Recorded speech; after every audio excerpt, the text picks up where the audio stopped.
Namaste. Hello, learners. My name is Balaganapati Devarakonda. I'm teaching philosophy in the University of Delhi. I have been working on Indian knowledge systems.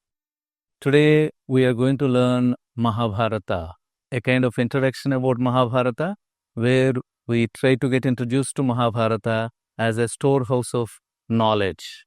From the Indian knowledge systems perspective, Mahabharata is not just itihasa, or it's not just an epic poem.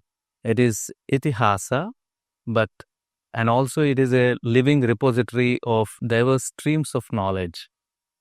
This is what I'm going to introduce today in this brief talk. We will see it to be a science, shastra, which means systematic body of knowledge. It is also presented as a kavya, which means poetics. It is presented to us as a niti shastra and dharma shastra as well, something that discusses morality and duty, law, and it is also introduced to us as moksha shastra, a discourse on liberation. Even aspects of Arthashastra and Ayurveda also are included to know within this fold of Mahabharata. Its significance in Indian knowledge systems framework can be discussed under the following domains. I would be dealing with it in these subheadings that I want to introduce to you. I'll begin by introducing Mahabharata as itihasa, foundation of historical consciousness. And also I would explain how it is an embodiment of Chaturveda Purushartha and how is it Dharma Shastra in practice. And I'll explain briefly Mahabharata as an embodiment of yogic and Vedantic thought. Further, I would take you to understand the richness of epistemological and pedagogical dialogue that exists within the fold of Mahabharata. And then we'll look at it from the perspective of Niti Shastra and political philosophy.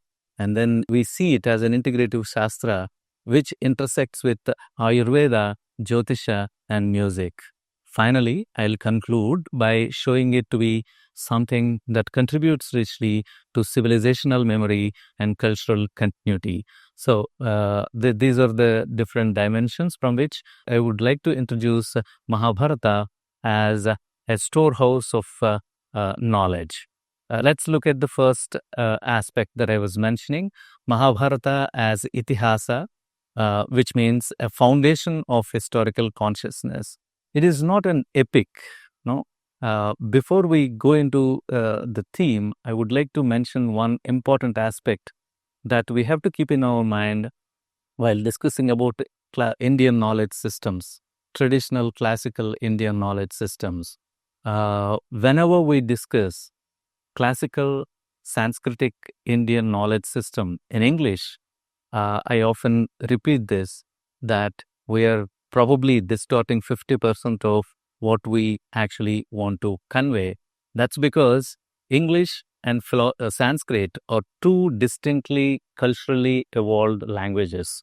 And when we try to use one language to talk about the knowledge system of the embedded in another language, probably we may miss certain important aspects which the other language may not be capable of, or may not have included the experiential knowledge in their epistemologies. So that is how we should be very careful, we should be cautious, and we should be aware of this fact that probably we are not trying to, 100% communication of what is being stated within the Indian knowledge system is probably not getting communicated if we are using English language. So that is a caution that the reader, listener, and the student of Indian knowledge system must keep in their mind before we go deep. That is how whenever people talk about Ramayana and Mahabharata,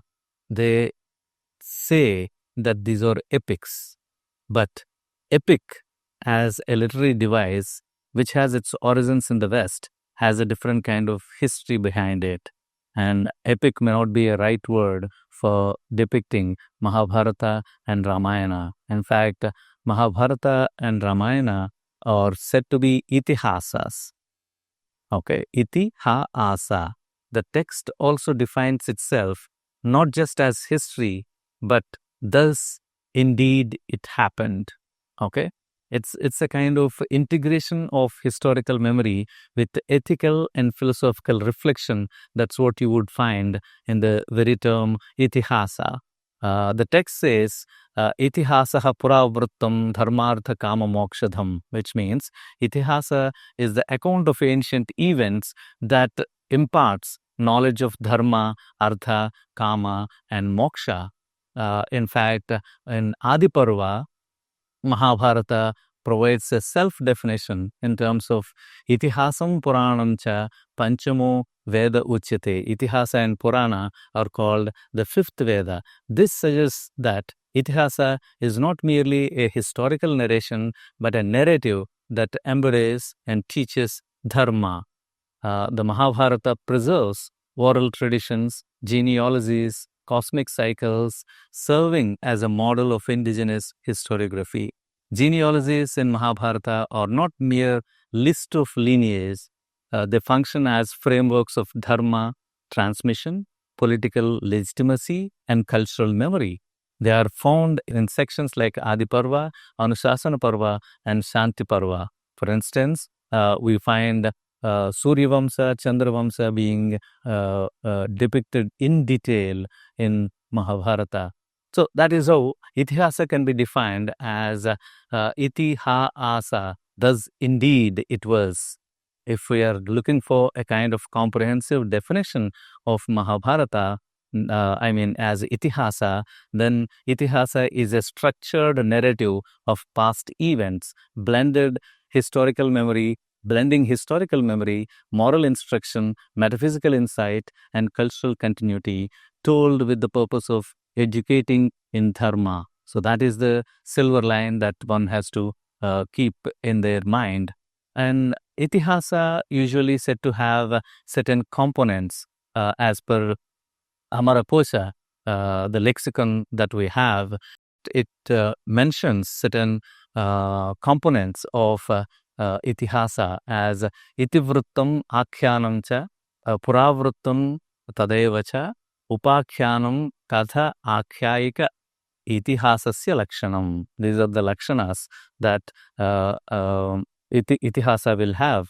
One is itivritta, which means it details the past events, and it will have akhyanas, which are narrative stories, and it will have puravrittas, ancient occurrences, upakhyanas, sub-narratives, kathas, tales, akhyayikas, historical anecdotes. Together, these elements define the structure of historical storytelling in classical Sanskrit texts. Itihasa, which includes epics like Mahabharata and Ramayana, serves as a blending of history, legend, and moral teachings. Thus, this suggests a narrative form that conveys what happened, often with an intention to preserve truth, moral insight, and cultural memory. That is how itihasa should not be reduced to the Western term epic. Rather, it has to be seen something through the indigenous lens of an epistemological tool called itihasa, rather than seeing it through the Western lens. Let us now move forward and see how Mahabharata is an embodiment of Chaturvidha Purushartha, which means fourfold human aims. If you look at classical Indian tradition, these four aims are prescribed to every human being in terms of dharma, artha, kama, and moksha. The text is the Mahabharata. The text Mahabharata is a philosophical journey exploring these purusharthas in real life complexities. That is how it is stated, dharmartha kama mokshanam upadesha samanvitam. It is imbued with teachings on the fourfold goals of life. It does not present these aims as abstract ideals, but examines their tensions and intersections through a narrative. It's also called a Dharma Shastra in practice. Mahabharata is considered Dharma Grantha because it deliberates on Sukshma Dharma, Dharma can be understood in many ways, but how Mahabharata deals with dharma is in terms of sukshma, which means subtle nature of duty, not merely a rule-based prescriptions. Dharmasya tattvam nihitam guhayam, it is stated. The essence of dharma is hidden in a cave, and it is to be explicated and presented to the people so that they can understand it and use it in their life. This understanding aligns with the Indian epistemological method, where experiential wisdom, anubhava, and situational discernment, which is viveka, are critical to ethical reasoning. Dharma, I mean rationality, it is emphasized, is not just rationality, is a kind of tinged with ethicality. Okay, so rationality without ethicality is not considered to be a proper rationality. That is how. What is it that the rationality should be guided with? Anubhava, which means your experiential wisdom, and it is also situational discernment, which means viveka. Viveka is nitya nitya vastu viveka, as one of the steps that Advaita Vedanta prescribes to acquire liberation or ultimate knowledge. So, viveka, discriminating what is from what is not, is very important. And how do you get that? You get that through anubhava, your own experiential wisdom, and these two are to be properly used through your rationality, which is ethical. That's what is emphasized in this particular context. If we have to take an example of how is this Dharma Shastra, how is Mahabharata Dharma Shastra in practice, and how are four Purusharthas are being debated. We can take up the example of Draupadi's appeal in the assembly in Sabha Parva. After being stacked and humiliated in the dice game, Draupadi challenges the legality and dharmic validity of Yudhishthira's act of gambling her away. She raises piercing questions that expose the contradictions in law, ethics, and power. If we are looking at the tensions of Purusharthas, to begin with Dharma, Draupadi questions whether Yudhishthira, having lost himself first, had any right to stake her, thus interrogating the Dharma of kinship, marriage, and womanhood. Similarly, if we are looking at Ardha, her being staked as property reveals the objectification of women in the politics of power. Similarly, if you are looking at it from the perspective of Kama, the third Purushartha, then Duryodhana's desire, lust and pride fuels the humiliation, while Draupadi's chastity and integrity remain intact. Moksha, if you are looking at the fourth Purushartha, to situate within this dialogue, then her moral clarity, forbearance, and refusal to be silenced elevate her into a spiritual exemplar, prompting divine intervention, her protection through Krishna. So, the question that comes forward through Draupadi here is, Kim nu dharmam karotyesha naham dharmam paramrase prajapatir dharma vruttam satyam dharmascha me mataha. What is this act and what dharma does it serve? I do not see dharma in this. For me, dharma is truth and the conduct ordained by Prajapati. The insight that we get from this episode, from this Draupadi's episode, reveals how dharma becomes a site of contestation, especially when it is in tension with political power and desire. Her voice becomes a conscience of the epic, turning the personal crisis into an inquiry into universal justice. So that is how you will find Purusharthas being debated thoroughly through many of the important, significant characters of Mahabharata. If we move forward and try to see how is it a storehouse of Vedic knowledge or yogic knowledge, then we have many instances that are available in the form of Bhagavad Gita, which is situated in Book 6, Bhishma Parva, representing cornerstone of yoga and Vedanta traditions. For instance, we come across this wonderful statement by Krishna, Karmanye vadhikaraste ma phaleshu kadachana. You have a right to action alone, not to its fruits.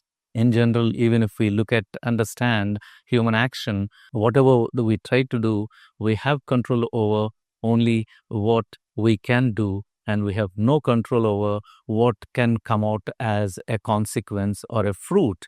You may get what you are anticipating, you may not get it, or you may get something else, right? So this possibility was much explored, and then we are all encouraged to focus on our action rather than the consequence. It integrates, Bhagavad Gita integrates Jnana Yoga, Karma Yoga, and Bhakti Yoga, offering a model of sadhana, spiritual discipline within worldly life, central to Indian soteriology. Bhagavad Gita, which is in Bhishma Parva, as I have already mentioned, is a dialogue between Krishna and Arjuna on the battlefield of Kurukshetra, and it is embedded in the Mahabharata and functions as both Vedantic treatise and yogic manual. Vedantic elements, for instance, that we find in the text or stated in this particular shloka, Sarvopanishado Gavaha, Dogdha Gopalanandanaha, Partho Vatsaha Sudhir Bhokta, Dugdham Gitamrutam Mahat. This verse highlights that Bhagavad Gita is the essence of all Upanishadic wisdom. Just as milk is the essence of a cow, Lord Krishna, as the divine cowherd, extracts this wisdom and offers it to Arjuna, who represents the seeker of the truth. What we find as an aspect of Upanishads is non-duality of the self and eternality of the self, which is untouched by bodily actions. And this is what we find in one of the shlokas in Bhagavad Gita, Na jayate mriyate va kadachit nayam bhutva bhavita vanapuyaha ajo nityah saswatoyam purano nahanyate hanyamane sirire. It explains the eternal nature of the soul, Atman, stating that it is neither born nor does it ever die. Even when the body perishes, the soul remains unchanged and indestructible. This emphasizes Brahman as the ultimate reality, transcending names and forms. Avibhaktancha bhuteshu vibhaktam nivachastitam. It explains the nature of supreme reality, which, though undivided, appears to be divided among all beings. Undivided in beings, yet appearing divided, it is Brahman. So this is how we find Vedantic elements being incorporated within this various discourses in Mahabharata, specifically in Bhagavad Gita. Similarly, we also find Mahabharata to be a storehouse of yogic elements. Especially in Bhagavad Gita, we find many such perspectives of yoga that are available, which we should have a brief look at now. The text codifies multiple paths of yoga, as I have already mentioned, Jnana Yoga, Karma Yoga, Bhakti Yoga, and Dhyana Yoga. And it also provides a foundation for classical yoga with concepts like equanimity, samatva, discipline, abhyasa, and detachment, vairagya. In fact, in the second chapter of Bhagavad Gita, we find Krishna stating, Yogastha kuru karmani sangam tyaktva dhananjaya siddhya siddhyo samo bhutva samatvam yoga utyate. So this is where we find a definition of yoga which is completely different from a definition that is provided in Yoga Sutra of Patanjali. And here, yoga is explained as equanimity. This verse advises Arjuna to perform his duties while remaining steadfast in yoga without attachment to success or failure. The verse defines equanimity, which is samatvam, as the essence of yoga, encouraging a balanced mindset free from distractions of gain or loss. Perform actions established in yoga, abandon attachment. Equanimity is yoga. That's what you are supposed to know, as Sri Krishna tells Arjuna. The other definition of yoga that we find in this text is yogaha karmasu kausalam, which means yoga is skill in action, skillfulness in action. This verse conveys that yoga is not merely physical or meditative practice, but the art of performing actions with excellence, awareness, and detachment. The insight that we get from this is Bhagavad Gita tries to synthesize metaphysical insight, which is Vedanta, and practical discipline, which is yoga, becoming a bridge between philosophy and action, self-realization and social duty. So that is how Bhagavad Gita can be considered to be a storehouse of Vedantic knowledge and yogic perspective. Now, let us move forward to look at epistemology and dialogical pedagogy that we find within Mahabharata.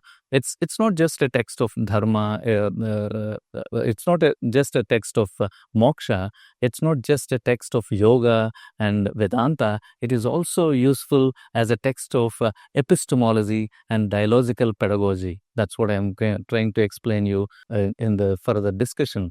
The Mahabharata employs dialogue, samvada, as its main pedagogical method, be it the dialogue between Krishna and Arjuna, Dhritarashtra and Vidura, Bhishma and Yudhishthira, Draupadi and Yudhishthira. Everywhere you find excellent depictions of different perspectives that are presented in a dialogical framework, which tries to help us to have better tools of pedagogy that we can take out from the text and use it in the curriculum. In fact, the school curriculum should try to imbibe these wonderful tools of epistemology and dialogue that Mahabharata tries to present. This aligns with the Upanishadic pedagogy, reflective, dialogical, and open-ended, essential, which are essential elements in Bharatiya Jnana Sampada educational system. When we look at dialogue, the basis of dialogue is inquiry, and inquiry is not just inquiry into the unknown in a blind way. It is an inquiry through questioning, and this questioning is not to reject the other, rather this questioning is to know. That is how the term that is used for this inquiry is jignasa. Okay, so whenever we look at a dialogue, it will have a component of inquiry, and this inquiry is through questioning. And this questioning is not necessarily to reject the other, as we have often understood questioning to be. Rather, questioning is something that is basically humane, where you question during your childhood as a small kid to know better rather than to reject the other. And that was our basic inquiry, basic jignasa as a human being from our childhood onwards, which is very well nurtured and presented in this particular text, Mahabharata, in the form of dialogue. Thus, rationality is not a kind of destructive one for the Indian knowledge system, especially for Mahabharata. Rather, it is an epistemology. It tries to present epistemology as something that is open to inquiry, open to jignasa. Similarly, if we move further to understand how is it a storehouse of Niti Shastra and political philosophy, you would find excellent instances, contexts where we can take out a lot of insights that would be helpful to us. We find that politics and ethics are inseparable in this text. Through people like Bhishma, Vidura, Shantanu, the text offers detailed expositions of Rajadharma, justice, diplomacy, war, ethics, and governance. Bhishma, the philosopher statesman of Rajadharma, in the Shanti Parva, especially during Anusasana Parva, a dying Bhishma delivers extensive teachings to Yudhishthira on statecraft, justice, governance, and war ethics. In fact, he says, Raja dharmena palayet prajaha swaha samahitaha in Shanti Parva. A king must protect his subjects with full dedication according to dharma. Bhishma discusses 6 enemies of rulers, Shadripu, in terms of Kama, Krodha, Lobha, Moha, Mada, Matsarya, and emphasizes self-mastery, non-cruelty, consultation with wise ministers, and just punishment.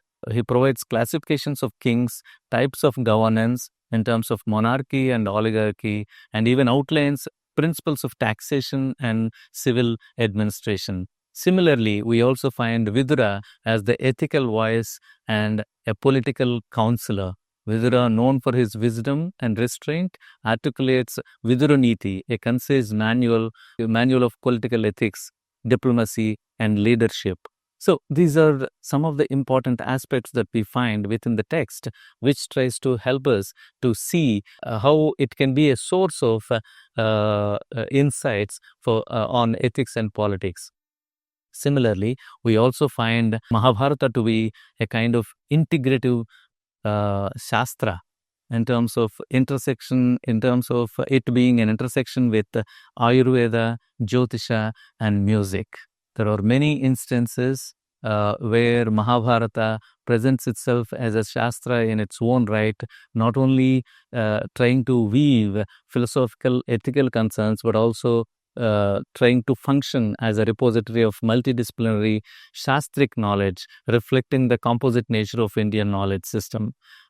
It would be interesting to see that characters like there is a detailed discussion about Ayurveda, presenting Dhanvantari as a divine physician, and we also find a discussion about Jyotisha, and we find excellent depiction of Gandharva Shastra, which is a science of music and performing arts through Narada, sage Narada, and we also find Vidhi Shastra, which is Shrauta Smarta ritualistic sciences, performance, etc.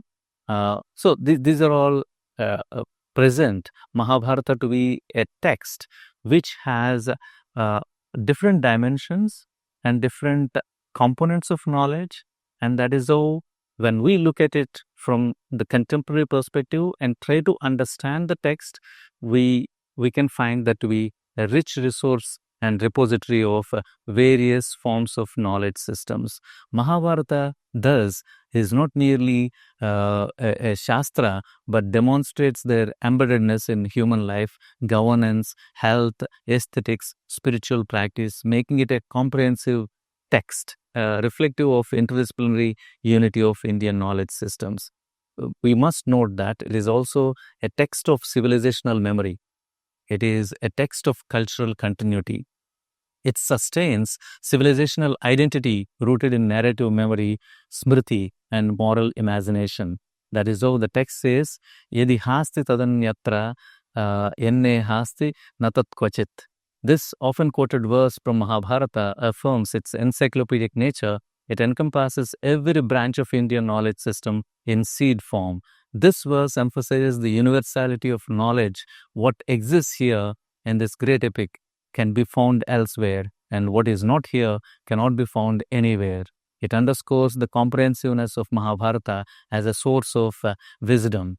To conclude, the Mahabharata stands not merely as an epic tale of dynasties and dharma, but as a Mahashastra, a comprehensive compendium that preserves and transmits the vast expanse of Bharatiya Jnana Parampara.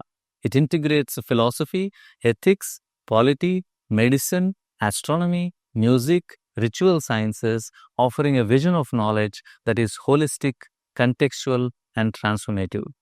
Far beyond a literary masterpiece, the Mahabharata functions as a civilizational text embodying the epistemic and pedagogical spirit of Indian knowledge systems. Through its layered narratives, dialogical mode, and lived wisdom, it enables learners not just to know, but to become. Okay, we are not just beings who hold the memory of the knowledge, rather, we live the knowledge, and that is how we also contribute to the knowledge. That is how we are there to read the text, not just to know, but to become, inviting reflective inquiry into the meaning of human life, the nature of reality, and the path to liberation. Thank you.